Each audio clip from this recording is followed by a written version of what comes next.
Hello, mga kapatid sa Team Jesus. Kung sino man pong nakikinig ngayon, I bring you greetings po in the name of our Lord Jesus Christ from Houston, Texas. Salamat po sa pakikinig ninyo. Mayroon pong pinapasabi ang Panginoon na naman sa atin po. At napakaganda ng kanyang message, and I have been praying na magiging useful ito po sa atin, lalo na sa mga nakaka-experience ng na-experience ko this past week. To start with po,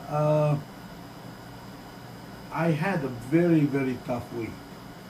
I mean, kung pwede lang sumuko na. Because not only I was challenged physically, medically, emotionally, mentally, lahat na po nandun. Lahat ng mga Anyway, but praise God, He's faithful, and He sustained me, obviously. That's why I'm still here, speaking for the Lord Jesus Christ as His mouthpiece. Ang nangyari po kasi, I had a very busy po, full ang week ko. Hindi lang week, kundi weekend, pati weekend. To the point na last Saturday, pahinga ko na dapat, no? Kasi wala akong pasyente. So, but I did not rest. Okay? Ang dami kasing gagawin. May mga meetings ako few days after last weekend. So I have to look at my schedule, otherwise hindi ko magagawa ang mga katungkulan ko. So magkakagulo, maraming mga negative effects, mga repercussions po, no?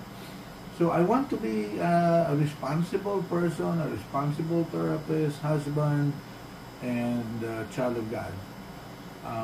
Lalo na may mga pasyente na binigay ang Diyos na pinapaalagaan sa akin. What happened po was because of my busy schedule this week, this nakarang mga araw, I was forced to work, to do a lot of things last Saturday, bali a week ago. So ang nangyari po, hindi nakapagpahinga ang katawan ko. And the Lord convicted me and also reminded me through Avita, my wife, na I failed to observe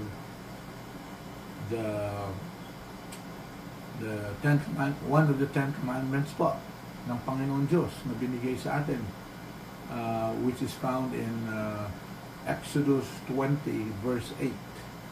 You know, keep the Sabbath day, observe the Sabbath day. Sabbath means pahinga. Observe the Sabbath day and keep it holy. Yun po ang hindi ko ginawa. And that is a command from God. It is not a suggestion po. Command ng Panginoon. So, pag hindi mo sinunod ang command ng Panginoon, may mga results po na hindi maganda. Nangyari, I pushed myself. I work. When I say work, it doesn't mean sitting down and reading the Bible. It means I was working to make money. Because I was doing my paperwork sa computer para po mai-submit namin ang documentation ko sa trabaho at para mabayaran, no? Kasi may mga bills. So that's what I did. I pushed myself. I didn't observe the Sabbath day as commanded by God Almighty. So ang nangyari po, I was very, very tired. Not just physically, but mentally. At because natapos po ako ng madaling araw ng Sabado sa kakagawa ng paperwork para mabayaran kami, hindi ako nakatulog. Kasi ang mind ko was very, very active pa eh. No? Kasi when you do the paperwork, you do a lot of analysis, nag-iisip ka ng malalim, no? Tsaka mabilisan yan kasi ang daming mga paperwork na dapat tapusin. So, hindi po ako nakatulog at siguro isang oras lang. Tapos, affected na yung paghinga ko kasi pagod ako. Then, nagkaroon ako ng mental fatigue and physical fatigue. And the next day, which was the Lord's Day of worship, Sunday, man, wala akong energy. But, you know, the Holy Spirit was just encouraging me. Brian, this is your day of worship. It's Sunday. Okay po, Holy Spirit, you're the source of my strength, so give me the strength. So I woke up, and even Avita told me, can you make it to church? Yes. The Lord is giving me His strength. I woke up, took my shower quick, then we went to church, we worshiped. And of course, we were blessed by the preaching of God's Word and the fellowship of fellow believers. After that, nag-lunch konti, trabaho na naman. At ang katawan ko po ay wala na. My body was depleted. So, ang nangyari po ay when working time came, Monday, Tuesday, Wednesday to Friday, wala na. Ang katawan ko ay fatigue. Minsan, hindi ako makadrive ng matino kasi fatigue mental, physical. So, sometimes, before ako tumingin ng pasyente, natutulog muna ako sa kotse, mga 10 minutes. Nagnanap ako kasi hindi ko kaya. Mabuti wala akong pasyente na binubuhat ngayon. So, thank God for that. Baka mabitawan ko, di malaking problema. So, yun. I have to catch up with my rest, my sleep. I have to eat while driving kasi ang oras, limitado. And I have to drive fast. I'm exposed to accidents and road hazards. And nakakatulog ako in between patients, which I don't usually do. Pero last week, I had to do it. Otherwise, I cannot make it. But thank God, I made it. So yun po ang pinapaalala ng Holy Spirit sa akin tonight or today as I speak to you po, na I have to remind each one of us. Wala pang exempted dito kasi the devil is at the works. No? Malapit ng panahon niya eh. Tsaka para sa akin yun ang reason na bakit ganito ang nangyayari sa akin na napipilitan akong bumangon, magtrabaho, because the devil is attacking me. Because the Lord is using me mightily to serve Him, to share His Word, to testify about His goodness and His faithfulness. So, yun po napakahalaga yung observance natin ng Sabbath day. Exodus 20 verse 8. Observe, the Lord commanded, to observe the Sabbath day and keep it holy. Okay po? Hindi ibig sabihin na humiga lang tayo at magbasa ng Biblia o makinig sa Christian music. Hindi ibig po sabihin na ganyan. Pero it's also good to read the Bible, no? Kasi lalo na Sabbath day. Ang ibig sabihin po ay we have to do our tasks na hindi money-making task, kundi God-glorifying task. Okay? Kahit sa, example lang, linisin mo yung kotse ng Diyos kasi ginagamit mo. So, dumudumi, di ba? Linisin mo because that is being a good steward of God's property. No? Or kahit anong mga bagay na dapat gawin which will glorify the Lord. Okay? At ang pangalawa po ay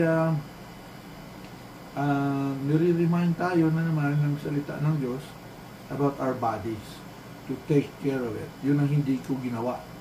Kaya napuruhan po ako. Alam ko nga, pupunta na naman ako sa doktor ko eh. Ang nangyari kasi, I abuse my body.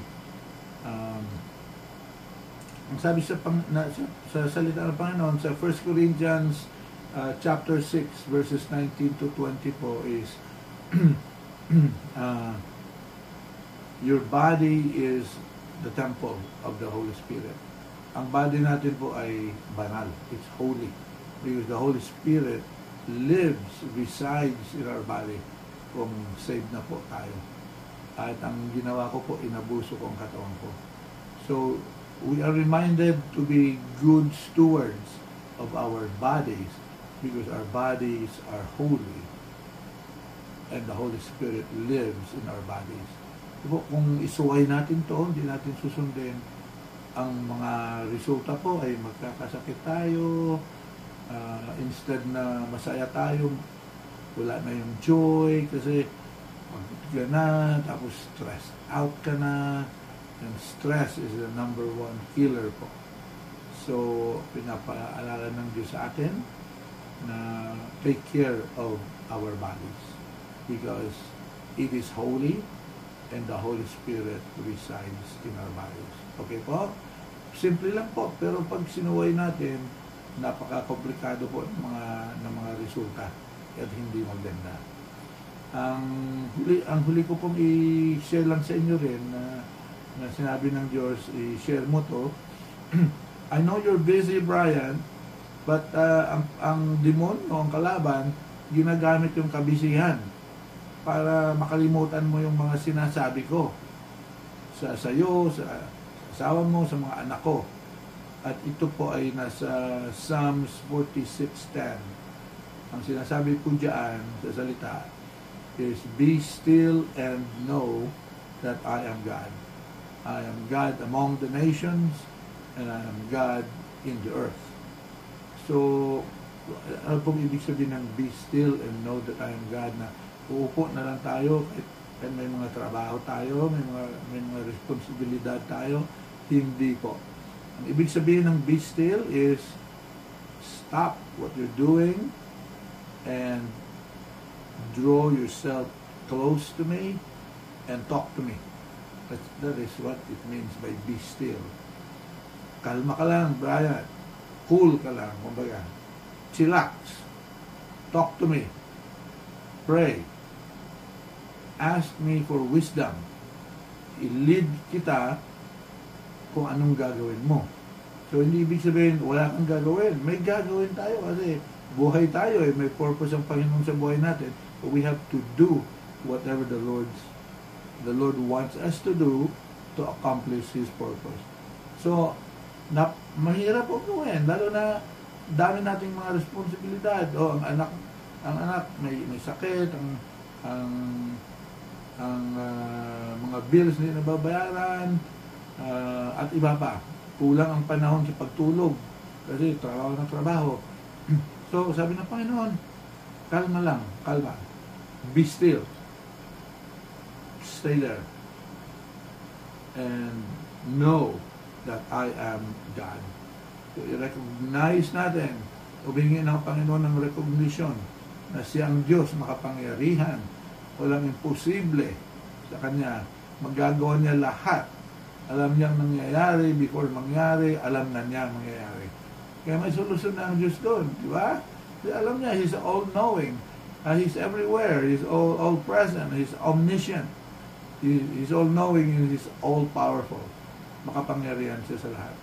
Walang imposible sa Diyos. And He is a miracle worker. Mga mirakulo po, magagawa ng Diyos. So, why do we worry? Kaya sabi niya, be still.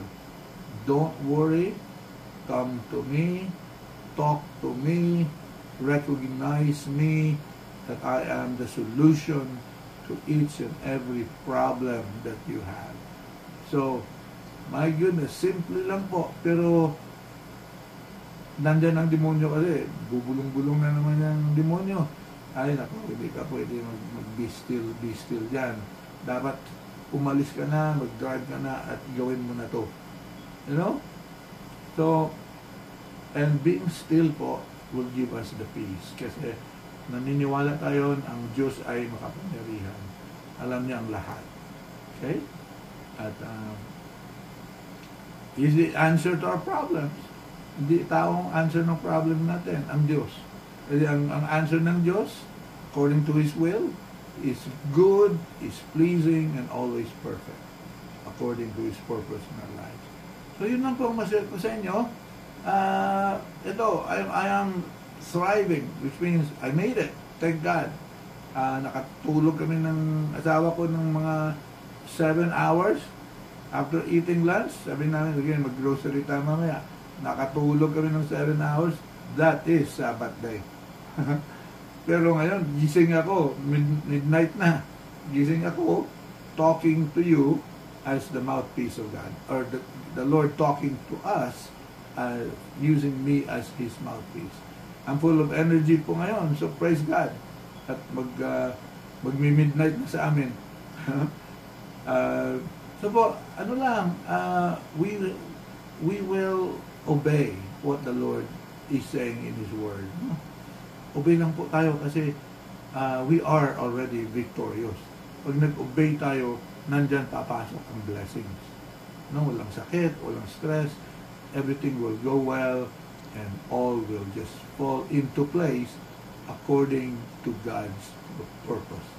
And ang purpose ng Diyos po ay perfecto, napakaganda, mabibless tayo, we will have the joy, we will have the strength, and we will be effective hands and feet of God Almighty to praise His name, to glorify His name, and to be a blessing to others. Yun lang po. Maraming salamat sa pakikinig. God bless us all. Okay? Obey the Word. Thank you po.